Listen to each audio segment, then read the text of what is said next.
My name is Eleanor Whitman. I'm 78 years old, and for 40 years I have kept a secret so heavy that sometimes I thought it might crush me in my sleep. I live in a quiet suburb in Oregon with my husband, Harold. We've been married for 56 years. We raised 2 children, built a small life together, and settled into the kind of slow, steady love people write greeting cards about. But what those cards never tell you is how much of yourself you bury to make a marriage work. That night started like any other. Harold had gone to bed early, and I was sitting in my armchair, sorting through old boxes of photographs. I told myself I was organizing them for the grandchildren, but really I was looking for one picture. When I found it, my hands began to tremble. It was faded now, the edges worn from time, but the face in the picture was still the same. His name was Samuel Reed, my first love. The man I was supposed to marry before life ripped us apart. For 40 years I had kept that photograph hidden under our bed, in a small wooden box no one ever touched. Harold didn't know. My children didn't know. To the world, Sam had been a fleeting summer romance when I was young. But to me he was everything. I held the picture to my chest, closing my eyes as memories rushed in like a flood. His voice, his laugh, the way my name sounded when he said it. And then I heard Harold's voice behind me. "What's that?" Froze. My heart slammed against my ribs as I turned. He was standing in the doorway in his flannel robe, his silver hair sticking up from sleep. His eyes weren't angry. Not yet. Just curious. "It's nothing," I said quickly, shoving the photo into my lap. But Harold's eyes narrowed. "Eleanor, what is that?" Before I could stop him, he crossed the room and plucked the photograph from my hands. His gaze dropped to the picture, and I watched his face change in an instant. His jaw tightened. His hands shook. "Who is this?" he asked, his voice low. I opened my mouth, but no sound came out. He looked up at me, his eyes sharp and full of something I'd never seen before in 60 years of marriage. "Ellie," he whispered. "Who is this man, and why is his picture under our bed?" My chest felt like it was collapsing. The secret I had buried for 40 years had just risen to the surface. And my husband was staring straight into the face of the love of my life.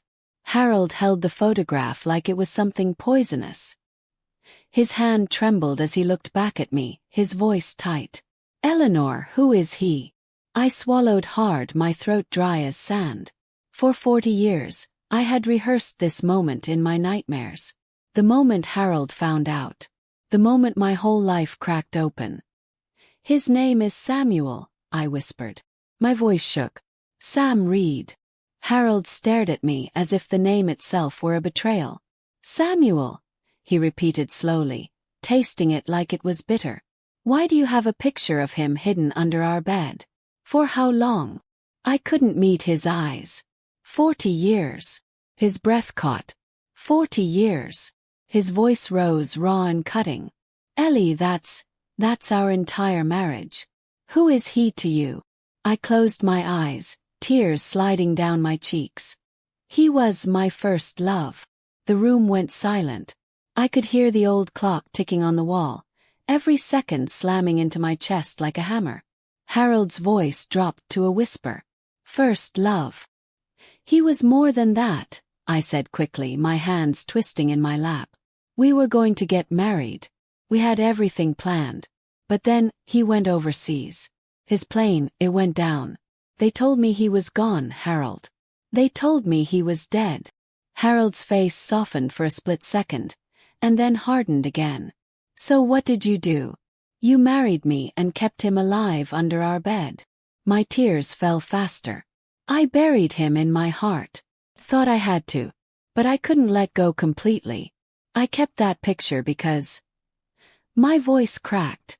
"Because a part of me never stopped loving him."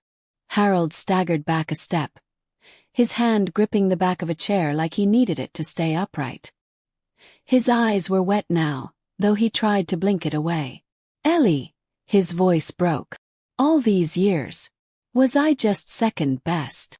I stood reaching for him, but he stepped back. "No, Harold, listen to me. You were my life. You gave me children, a home, love. I loved you.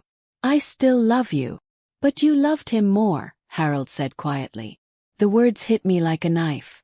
I tried to speak, but the sound of tires on gravel outside made both of us turn. Car door slammed.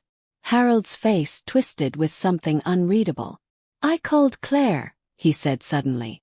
Froze. What? Our daughter. I told her to come home. I told her something was wrong. She's going to be here any minute, Ellie. And you are going to tell her exactly what you just told me. My knees felt weak. Harold, no. She doesn't need to know this. This isn't her burden. Harold's eyes burned. It's her family. It's her life. She deserves to know who her mother really is. The knock on the door came sharp and quick. My heart slammed into my chest. Mom. Dad. What's going on? Claire's voice rang out from the porch. Harold didn't move. He just stared at me with cold, wet eyes and said, Open the door, Ellie. Tell our daughter about the man you've loved for 40 years.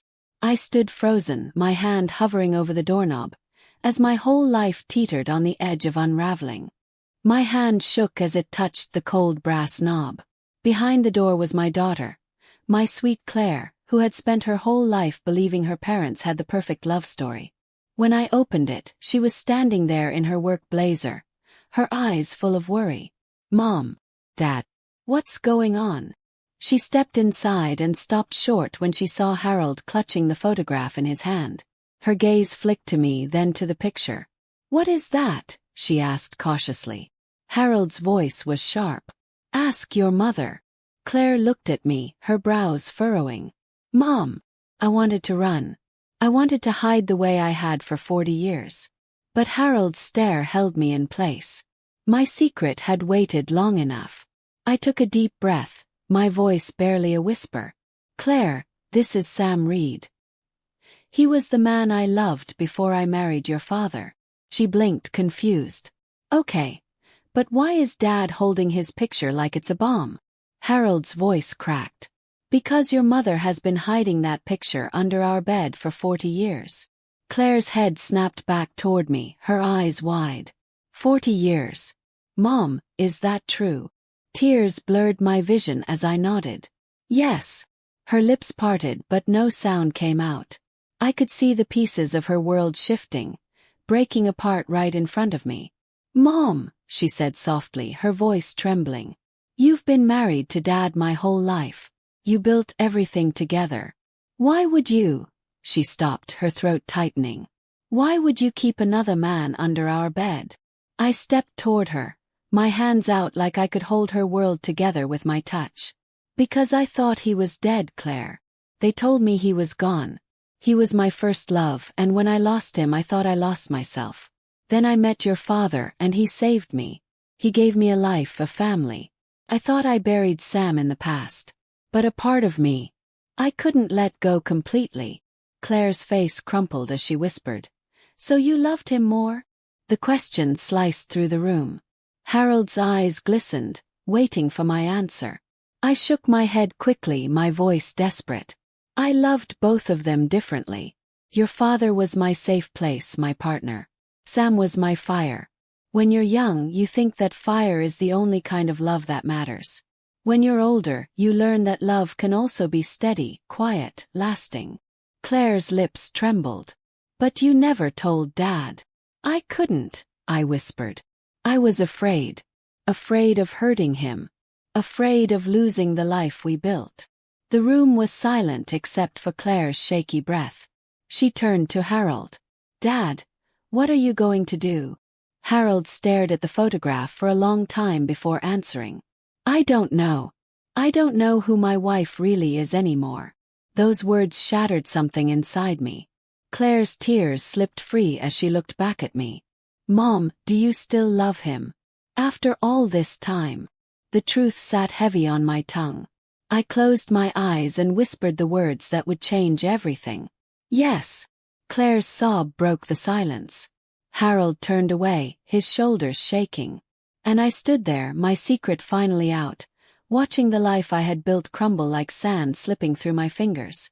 When Claire's car disappeared down the road and Harold's taillights followed soon after, the house sank into silence.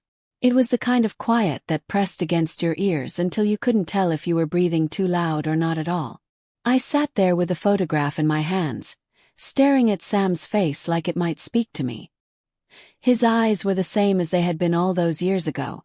Warm, steady, full of promises we never got to keep. 40 years. I whispered the number under my breath. 40 years of a secret life folded into a single photograph. The knock on the door made me jump so hard I dropped the picture. For a second I thought it might be Harold coming back. Or Claire, ready to scream or cry or both. But when I opened the door, it wasn't either of them. A man stood on the porch, maybe in his early 60s, with a face weathered by time and travel. He held a thin, worn-out envelope in his hand. His voice was low and careful when he spoke. "Mrs. Eleanor Whitman." "Yes," I said, my heart hammering. He held out the envelope. "This is from Sam Reed. He told me if I was ever in this part of the country, and if I found you, I was supposed to give it to you." The world tilted slightly under my feet. "I don't understand." "Sam's dead." The man shook his head, his eyes soft with something I couldn't name. "No, ma'am. He lived. For a long time. He's gone now. But not back then. He made it home. He just didn't come for you." I stumbled back a step, clutching the envelope like it was burning my hands. "He was alive." My voice cracked. The man nodded. "He said he saw you had a family. Said you were smiling in the newspaper. He didn't want to ruin your life." Tears blurred my vision as I tore open the envelope with shaking hands. Inside was a single folded letter and a photograph. The photo wasn't the one I kept under the bed. This one was different. I was in it. I was laughing. My hair was windblown, and Sam's arm was just barely visible around my shoulders. I didn't even remember him taking it. I unfolded the letter, my eyes scanning the words as my knees threatened to give out. "Lee, if this letter reaches you, it means the life I lived without you is finally over. When I came back and saw you had built a new life, I couldn't bring myself to take it away from you. You looked happy. I loved you too much to ruin that. I never married. Never tried. You were my beginning and my end. I let you go because I thought it was the kindest thing I could do. I hope you forgave me even if you never knew. Love always." I sat on the porch step, the letter trembling in my hands. The wind picked up, and for a moment, I swore I heard his voice in it, soft and low like it used to be when we lay in the grass under summer stars. Sam had been alive. He had loved me until the end. And he had stayed away for my sake. Behind me, the house felt colder than ever. Because now, Harold didn't just have to face a ghost. He had to face the fact that my ghost had been living all along. And I had to face the truth. The love of my life hadn't been buried in the ground. I had buried him in my heart. I sat at the kitchen table, the letter from Sam spread out in front of me like a wound that refused to close. The edges were soft from my fingers clutching it through the night. I hadn't slept. Couldn't.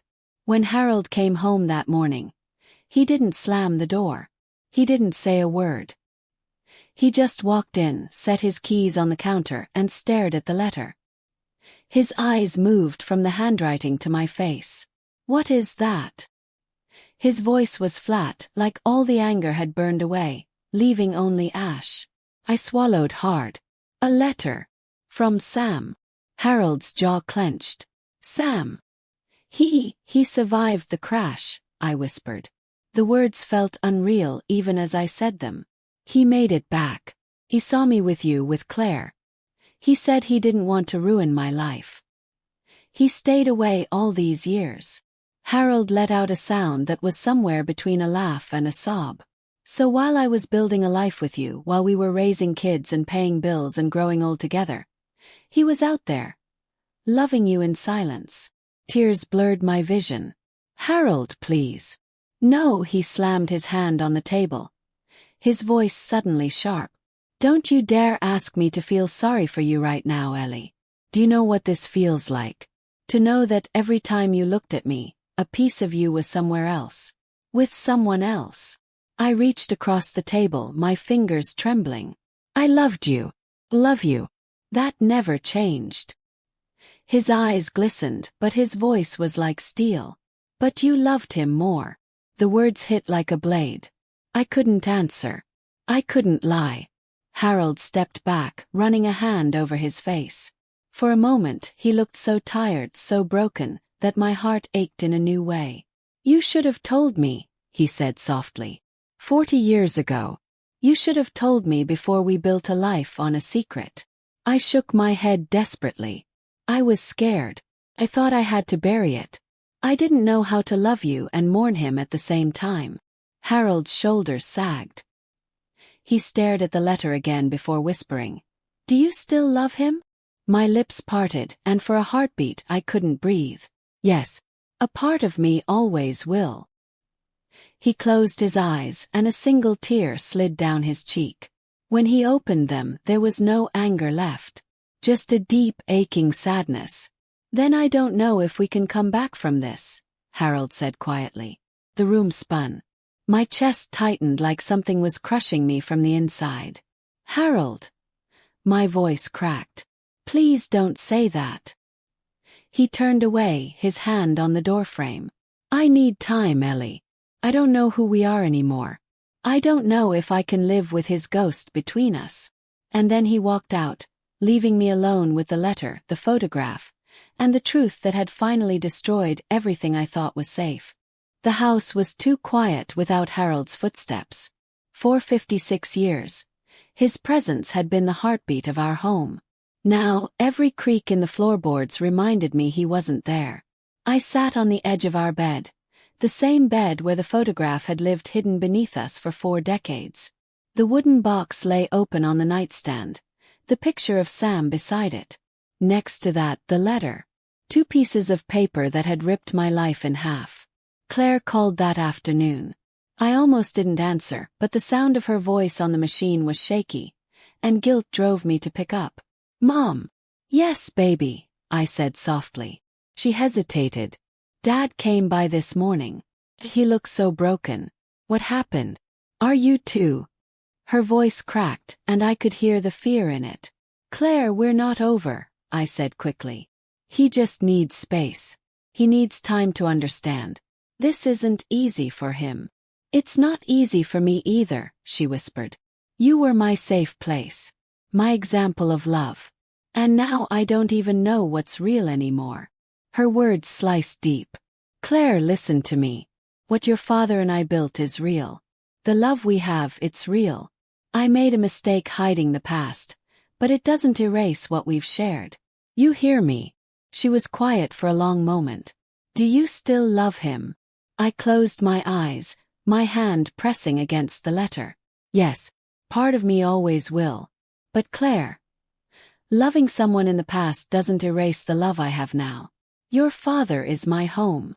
When we hung up, the silence returned. But this time it felt heavier. Later that evening, a knock came at the door. My breath caught, thinking it might be Harold. But when I opened it, it wasn't him. It was Sam's brother, Peter. I recognized him instantly despite the years. He held a small box in his hands. Mrs. Whitman. His voice was gentle, careful. Yes, I whispered. I heard about Harold leaving. I'm sorry for all of this. Sam never wanted to hurt you. He extended the box. Before he passed, he asked me to bring you this if I ever found you. I took it with shaking hands. It was light. When I opened it, there was only a single piece of jewelry inside. A thin gold ring with a tiny engraving inside. My breath caught when I read it. My forever Ellie. I pressed the ring to my lips as tears poured down my cheeks. Peter's voice was soft. He never stopped loving you. Not once. When he left, I sat on the bed, clutching the ring. I had spent 40 years trying to bury my past under the weight of the life I built with Harold. But now the past and the present were colliding. And I didn't know if my marriage could survive the wreckage. I held Sam's ring in my palm until my fingers went numb.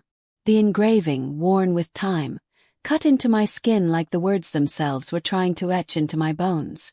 When Harold finally came home 3 days later, the sound of his footsteps on the porch nearly broke me. I ran to the door before I could think, the ring still clenched in my fist. He looked older in just 72 hours.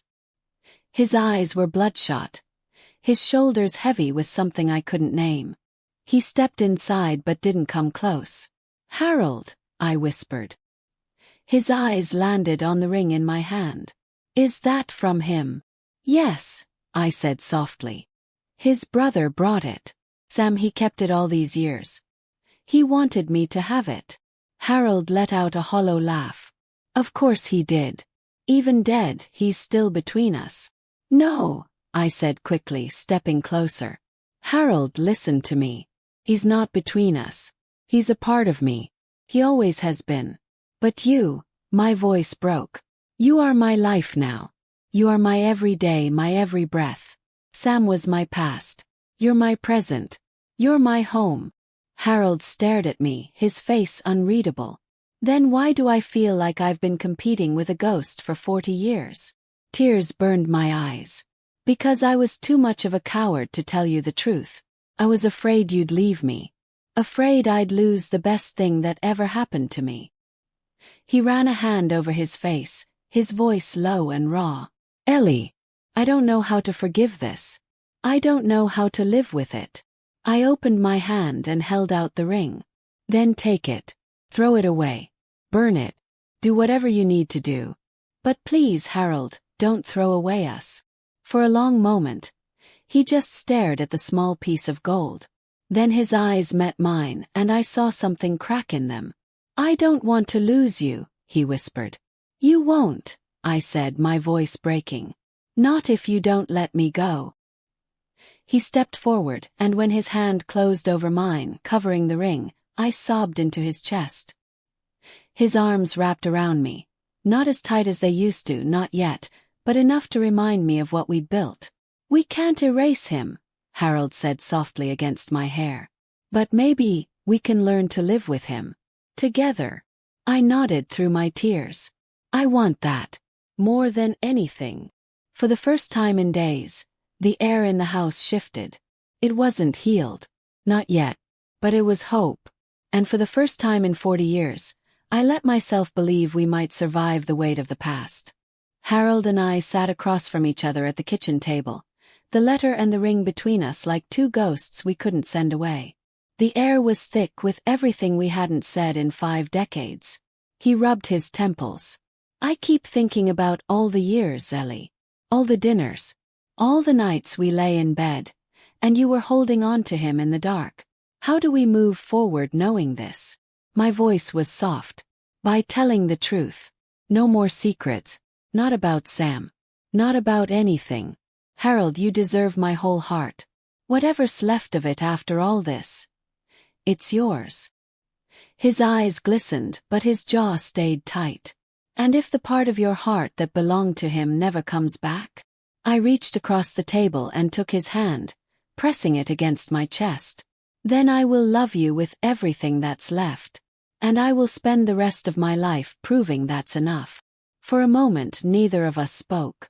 Then Harold's lips pressed into a thin line. "Claire needs to hear this. From both of us. If we're going to mend this family, she needs to know the truth doesn't destroy us." That evening we invited her over.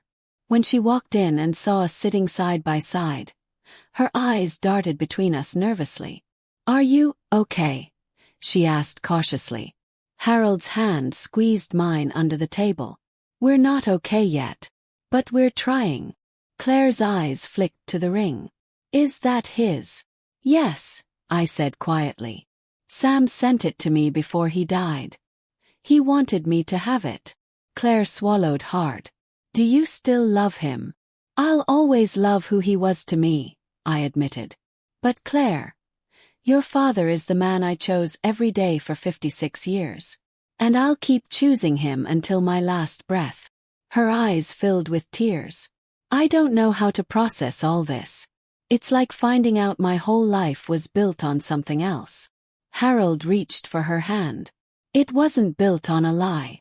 It was built on love. Complicated love. But real. What we have as a family, it's real. For the first time in days, Claire broke down. She sank into my arms like she was a little girl again, crying into my shoulder. "I just don't want to lose us," she whispered. "You won't," I promised, holding her tight. "Not if we hold on to each other." When she left that night, Harold and I sat in silence again. But it wasn't the heavy kind this time. It was the kind that comes after a storm, when the sky is still gray but the rain has stopped. Harold picked up the ring, turning it over in his hand. "I don't know if I can wear this weight forever, Ellie. But I think I want to try." I covered his hand with mine. "Then we try. Together." For the first time, the ghosts on the table didn't feel quite so heavy. The house felt different now. Not healed but softer. Like the air itself was tired of holding its breath. Harold and I had spent the last 2 nights talking until the sun came up. About Sam. About us. About the pieces of ourselves we'd hidden, not just from each other but from ourselves. On the 3rd night, Harold stood at the bedroom door, the photograph in his hand. He held it up, staring at Sam's young face. "This man loved you," he said quietly. "I can see it. I can see why you loved him back." I swallowed hard, my voice barely above a whisper. "He was my beginning, Harold. But you were my life." He turned to me slowly, his eyes glistening. "Then let's make sure this doesn't destroy the end of it." That night, we sat on the bed. The same bed that had hidden Sam's face under our feet for decades. Harold set the photograph on the nightstand. Not back in the box, not under the bed.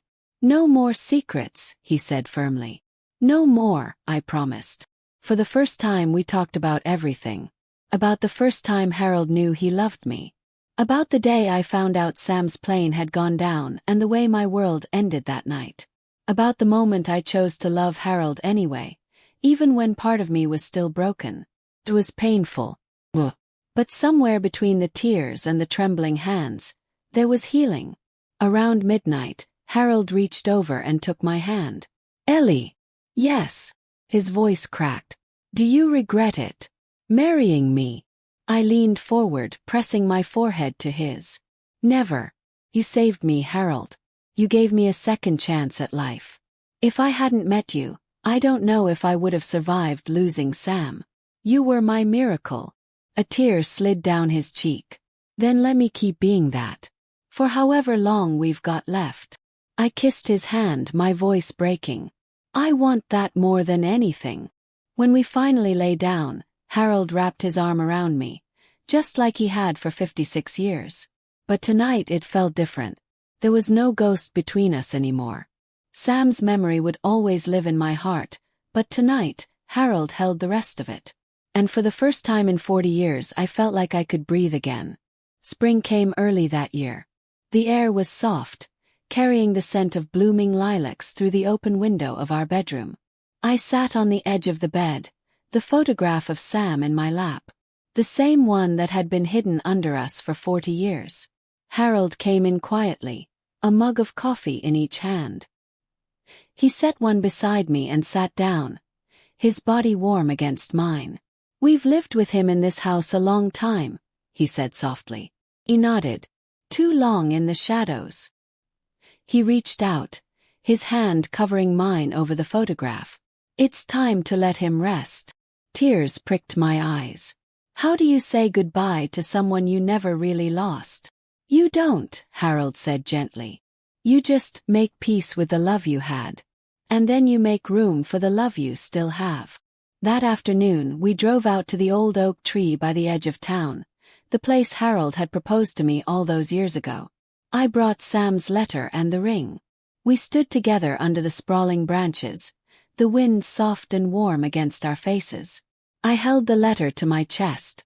"Sam, you were my first love, my fire, and I will carry you with me always. But it's time for you to stop haunting me and start resting where you belong. In my heart. Not in my marriage. Not in my home." Harold took my hand, his thumb brushing away a tear. "You were her beginning," he whispered. But I'm her forever. I placed the letter and the ring at the base of the tree. The wind stirred, and for just a moment, I swore I heard Sam's voice in it, soft, warm, and free. When we drove home, the house didn't feel heavy anymore. Felt lighter, as if a chapter had finally closed. That night, as Harold and I lay side by side, his hand found mine under the covers. "Do you still love him?" he asked quietly. I smiled through my tears. "Yes, but I love you more." He kissed my forehead, and in that moment I knew the truth. Love doesn't have to erase the past to honor the present. Just has to choose every single day. And that night, as the shadows faded, I chose Harold. Chose us. I chose the life we built from broken pieces and quiet strength. For the first time in 40 years, there was no ghost between us. Just love. Speech balloon. If this ending touched your heart, hit the like button, share your thoughts in the comments, and subscribe to the channel for more powerful stories of love, loss, and redemption.